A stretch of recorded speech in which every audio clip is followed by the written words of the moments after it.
아, 캠핑 난로 왜 이렇게 종류가 많아 이거. 그래서 페니터 하나로 바꿨다. 그런데 그게 괜찮은 거예요? 아니 뭐 찾아보니 심지 난로?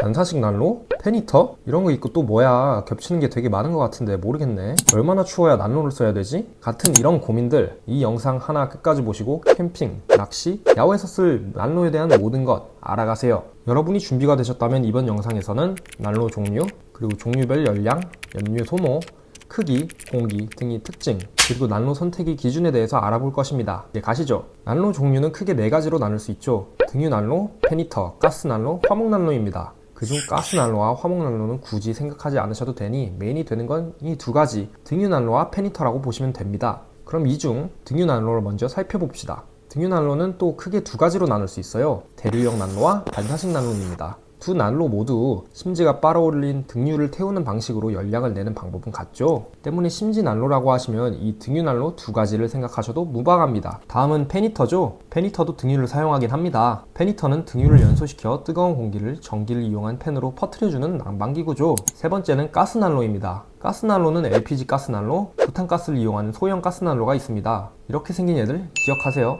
마지막 화목난로. 흔히 우리가 생각하는 성냥팔이 소녀의 장작을 태우는 그 난로, 화목난로입니다. 이제 이 4가지 난로들이 생김새를 대충 아셨을 테니 한번 특징들에 대해서 알아보러 가시죠. 다시 처음으로 돌아와 등유난로의 대류형 난로입니다. 다시 말하지만 심지식 난로라고 불리는 이 메인 난로는 구조가 매우 단순하고 화력도 좋아서 겨울철 메인 난로로 활약하죠. 간절기엔 3000칼로리짜리 그리고 극동기엔 6000칼로리짜리를 씁니다. 때문에 여름을 제외하곤 모든 난로가 필요한 우리나라의 캠핑에서 메인으로 쓰이죠. 엄청난 화력 덕분인지 열도 꽤 큽니다. 7리터의 연료통에 가득 채워서 8시간 정도 빵빵하게 사용 가능하니 꼭 연료를 채워가 주세요. 또 다른 특징으로는 부피가 커서 이동하려면 이동할 자차가 커야 된다는 점입니다. 만약 수납이 부담되신다면 위아래로 조절 가능한 리프트형 난로를 찾아보세요. 조금 부담이 덜 되실 거예요.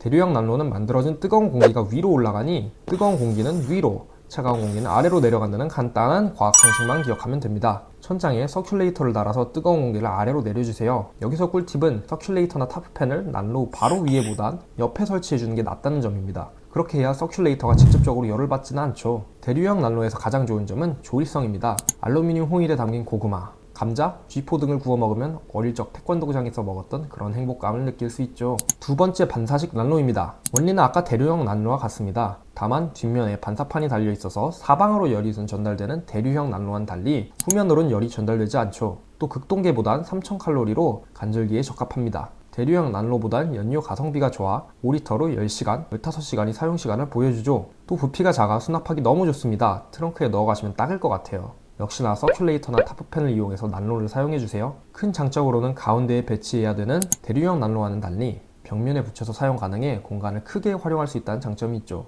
벽면에 붙여서 사용 가능한 또 다른 난로, 그게 바로 페니터입니다. 페니터는 등유도 사용하지만 전기가 필요한데요. 만약 사용하시려면 전기 활용이 되는 캠핑장을 알아보고 가시길 바랍니다. 관리도 쉽고 위험성도 등유 난로보다 훨씬 적기 때문에 전기만 사용한다면 가장 추천하는 난로입니다. 페니터는 전기를 사용하는 제품답게 간절기, 동계, 극동계 모두 사용할 수 있는데요. 열량만 확인하고 사시면 좋겠습니다. 3200 정도가 간절기, 4500 정도가 동계, 6600 정도가 극동계에 사용하기 적합합니다. 페니터의 가장 좋은 점은 역시 뭐니뭐니 해도 연료 가성비죠. 한 번 주유로 3박까지 가능할 때도 있고 온도 맞추기에도 매우 적합합니다. 유일한 단점은 엄청 건조해진다는 점이니 가습기랑 함께 사용해주세요. 또 가끔 캠핑장 전력 제한이 있을 수 있으니 캠핑장 전기가 제대로 들어오는지 찾아보고 가시면 좋겠습니다. 가스난로. 가스난로는 아무래도 LPG를 쓴다는 점에서 충전하기 까다로워 쓰기 어렵죠. 또 가스 노출에 조심하셔야 되니 호스나 레버 같은 부위에 비눗물 혹은 세제를 묻혀서 공기방울이 생기는지 확인하세요. 비눗방울이 생기면 가스 누출이 되는 겁니다.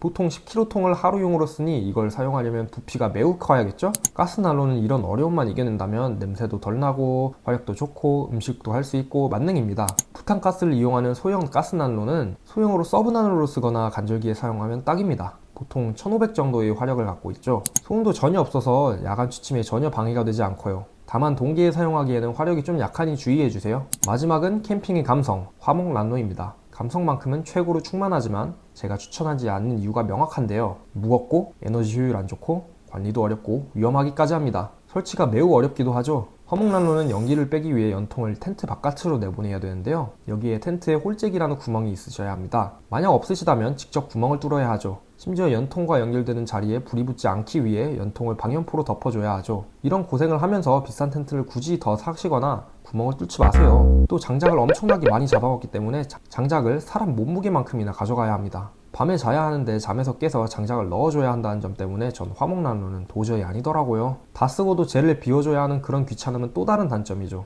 이렇게 모든 캠핑 난로의 특징을 알아봤습니다. 하지만 여러분의 상황이 저와는 다르고 또 개개인마다 다르기 때문에 난로 선택 기준이 가장 중요하니까 알아봐야겠죠? 이 세 가지를 알고 여러분에게 어울리는 난로를 알아보세요. 텐트 크기, 캠핑 갈 사람들, 차량 적재 공간. 첫 번째는 텐트 크기입니다. 앞서 난로의 열량들에 대해서 알아봤었습니다. 당연히 추운 극동계엔 간절기보다 더 많은 열량이 들어가는 난로를 사용해야 하죠. 하지만 열량이 많다고 좋은 것만은 아닙니다. 작은 텐트를 사용하는데 6,000 정도의 극동계 난로를 사용하면 오히려 땀나고 더워 죽어요. 6, 7m가 넘는 리빌싱 텐트, 이제 3, 4인용 이상이 텐트 정도에서 심지 난로를 사용하니 좋았습니다. 전실 텐트가 아니시라면 극동계용보다는 조금 더 작은 난로들로만 충분히 생활 가능합니다. 이 텐트들에 대한 모든 것을 알고 싶으시다면 여기를 참조하세요. 두 번째는 같이 갈 사람들이죠. 난로는 항상 안전에 유의하며 사용해야 합니다. 다 큰 어른이 사용하더라도 위험한 상황에 노출될 수 있으니 어린이가 함께 한다면 더 하겠죠? 아이가 있으시다면 정말 조심해야 합니다. 심지난로 같은 경우는 꼭 가드 안정망을 설치해 주세요. 페니터는 직접 불이 나지 않기 때문에 비교적 안전하지만 역시 송풍구 바로 앞은 엄청 뜨겁습니다. 그러니 이 앞은 아이가 지나가지 않도록 해주시면 됩니다. 가스난로와 화목난로는 두말할 것 없이 아이와 함께 한다면 절대 비추입니다. 또 목이 칼칼하게 깨거나 코피가 나지 않으시려면 가습기와 함께 습도 조절을 해주세요.